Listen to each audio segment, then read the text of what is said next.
So కేరళలో బీజేపీకి ఒక సమస్య వచ్చిందా అంటే అవును అని అనిపిస్తూ ఉంది. ఎందుకంటే కేంద్రానికి సంబంధించి కేరళలో ఉన్న ఒకే ఒక నాయకుడు సురేష్ గోపి. ఎంపీగా ఆయన గెలిచాడు. ఆయనకి మినిస్ట్రీ కూడా ఇచ్చారు అక్కడి నుంచి. కాకపోతే ఇప్పుడు ఒక సమస్య ఏంటి అంటే ఆయన మీద కేరళ స్టూడెంట్స్ యూనియన్ ఒక కంప్లైంట్ చేసింది.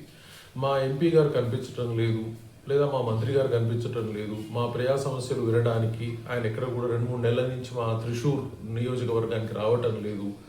అక్కడ కొన్ని కేరళలో ఉన్న నర్సులను కూడా కొంతమందిని అరెస్ట్ చేశారు. వాళ్ళకి సంబంధించి మేము మా కష్టాలు చెప్పుకోవాలంటే మా ఎంపీ గారు మా మంత్రి గారు మాకు దొరకటం లేదు, దయచేసి ఆయన వెతికి పెట్టండి అని చెప్పేసి కేరళ స్టూడెంట్స్ యూనియన్ అక్కడ పోలీసులకు కంప్లైంట్ చేసింది. దాని మీద ఎఫ్ఐఆర్ రిజిస్టర్ కూడా అయింది.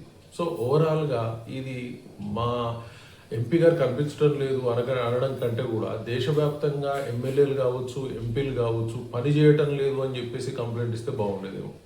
ఎందుకంటే ఏదో ఆదరా బాదరా ప్రజల్లో కనిపిస్తూ, పండగల్లో కనిపిస్తూ, ఫంక్షన్స్లో కనిపిస్తూ వాళ్ళు కనిపిస్తూ ఉంటారు. కాకపోతే ఓవరాల్గా చూసినప్పుడు ఏమైతా ఉంది అంటే వీళ్ళు ప్రజలకు సేవ చేస్తున్న దృక్పథం అయితే లేదా ఒక పద్ధతి అయితే ఏమీ కనిపించడం లేదు. అయితే కనిపించకుండా పోవటం, లేదా కనిపించిన పండగలు పబ్బాలు వాటికి కనిపించడం తప్ప ప్రజా సేవలోనైతే కనిపించట్లేదు. ప్రజల అవసరాలు తీర్చడానికి వీళ్ళు ఏమేం చేస్తూ ఉన్నారు అనేది మాత్రం కనిపించడం లేదు.